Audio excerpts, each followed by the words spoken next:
melati kuntum tumbuh melata, sayang merbah di pohon cemara.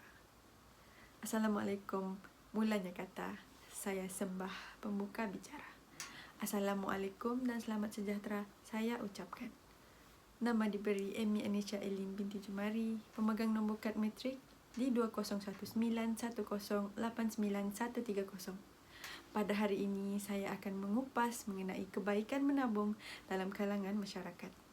Pada era globalisasi ini, kehidupan masyarakat Malaysia semakin maju dan memerlukan penggunaan kos hidup yang semakin tinggi. Kenaikan harga minyak baru-baru ini telah menyebabkan perbelanjaan untuk isi keluarga turut meningkat. Banyak keluhan dan rasa tidak puas hati yang diluahkan oleh masyarakat akibat desakan hidup yang semakin menghimpit. Oleh itu, generasi muda perlu berjimat cermat dan amalan menabung perlu disemai dalam keadaan ekonomi yang tidak menentu.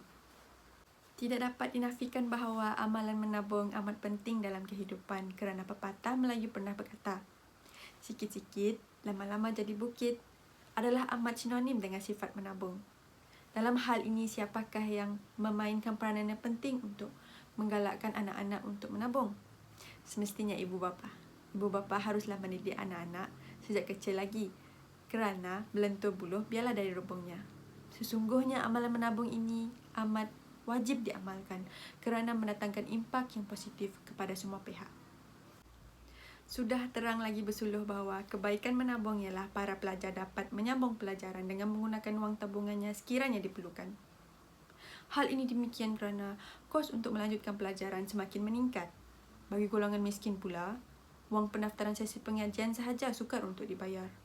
Jika kita menabung, kita dapat menggunakan wang tabungan tersebut untuk perbelanjaan perkara yang lain, seperti membeli buku-buku rujukan, membayar kolej dan membayar kelas bimbingan luar. Di samping itu, kita perlulah menabung dengan jumlah yang konsisten dan wang tersebut janganlah digunakan untuk kepentingan peribadi. Sikap boros dan perbelanjaan untuk keperluan yang tidak penting perlulah dielakkan sama sekali.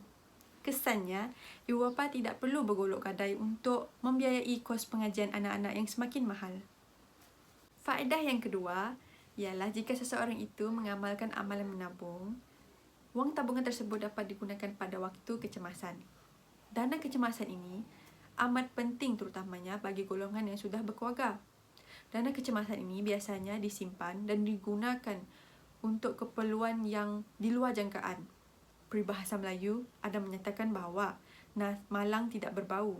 Nasib seseorang itu tidak dapat dijangkakan oleh sesiapa pun.